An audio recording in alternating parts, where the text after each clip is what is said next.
عراق کا ایک شخص حج کے ارادے سے بغداد آیا، جہاں سے ایک بڑا قافلہ حج کے لیے روانہ ہونے والا تھا۔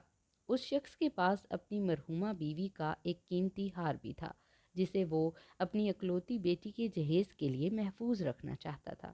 چونکہ راستے میں چوروں کا خطرہ تھا، اس لیے اس نے فیصلہ کیا کہ وہ ہار ایک مشہور دکاندار کے پاس بطور امانت رکھ دے۔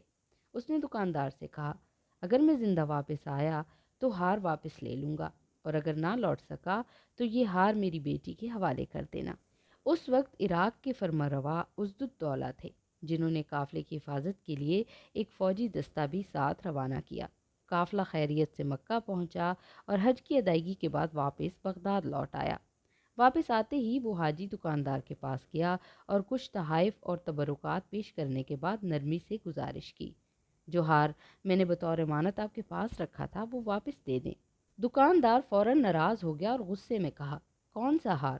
تم جھوٹ بول رہے ہو، میرے پاس تمہاری کوئی امانت نہیں ہے، تم میرے کاروبار کو نقصان پہنچا رہے ہو۔ پھر دکاندار کے نوکروں نے اس شخص کو دھکے دے کر دکان سے باہر نکال دیا۔ مایوس حاجی عزت الدولہ کے دربار میں فریاد لے کر پہنچا۔ چونکہ اس کے پاس کوئی گواہ یا ثبوت نہ تھا تو بادشاہ نے ایک چال سوچ لی۔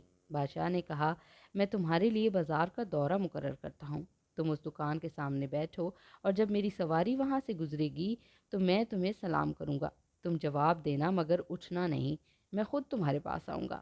حاجی صبح سویرے دکان کے سامنے جا کر بیٹھ گیا۔ جب بادشاہ کی سواری وہاں سے گزری تو بادشاہ نے حاجی کو سلام کیا، اس کے پاس آ کر ہاتھ ملایا اور پوچھا، تم کب بغداد پہنچے؟ رات کا کھانا میرے ساتھ کھانا، میری طرف سے دعوت ہے۔